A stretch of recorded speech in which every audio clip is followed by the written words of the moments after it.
উত্তর 24 পরগনার বারাসাতের টাকি রোডের পঞ্চতন্ত্র হাউজিং কমপ্লেক্সে ঘটে এক মর্মান্তিক ঘটনা। গত 3 দিন ধরে এক মানসিক ভারসাম্যহীন স্ত্রী আবাসনের ঘরে বসেছিলেন তার মৃত স্বামী সুনীল চক্রবর্তীর পচাগলা দেহের পাশে। 2020 সালে একমাত্র পুত্রের মৃত্যুর পর থেকেই সুনীল চক্রবর্তী 73 এবং তার স্ত্রী মানসিকভাবে বিপর্যস্ত হয়ে পড়েন। গত কয়েকদিন ধরে তাদের কারো সঙ্গ পাচ্ছিলেন না। রবিবার দুপুরে ঘর থেকে দুর্গন্ধ আসতে থাকলে প্রতিবেশীরা পুলিশকে খবর দেন। ঘটনাস্থলে পৌঁছানো বারাসাত থানার পুলিশ ঘরের ভেতর থেকে উদ্ধার করে বৃদ্ধের পচাগলা মৃতদেহ এবং তার স্ত্রীকে জীবিত অবস্থায়।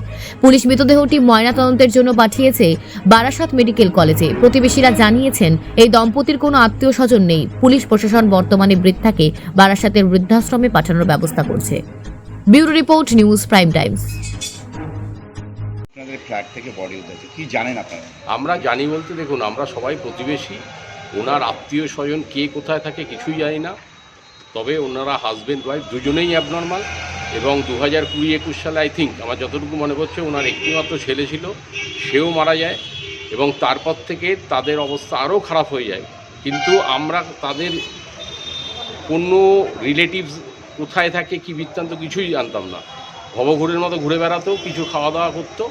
লাস্ট 3-4 দিন ধরে দেখা যাচ্ছে ওই ভদ্রলোককে দেখা যাচ্ছিল না এবং ওই বিল্ডিংয়ের লোকজনের কাছে একটা ব্যাড স্মেল আসতে শুরু করে আজকে সকালবেলা থেকে। তাতেই আমরা সাসপেক্ট করি কিছু একটা ঘটেছে। তারপরে থানায় ফোন করা হয়। থানার থেকে নাম কি ওনার নাম খুব সম্ভবত সুনীল চক্রবর্তী। তারপর থানার থেকে তারপরে পুলিশ আসে এবং পুলিশ এসে আপনাদের সামনেই দেখতে পাচ্ছেন বডিটা নিয়ে যাচ্ছে। কয়জন থাকতো ওই ফ্ল্যাটে? ওই হাজব্যান্ড অ্যান্ড ওয়াইফ। ওনার ছেলে ছিল, ছেলে আগেই মারা গেছে। এখন বর্তমানে কি ওয়াইফও থাকেন? ওয়াইফও থাকেন এবং ওনাদের দুজনেরই কিন্তু মেন্টালি ডিসেবল, মেন্টালি কোনোদিনই সুস্থ নন। আপনার নাম? আমার নাম স্নেহাশিস দাস।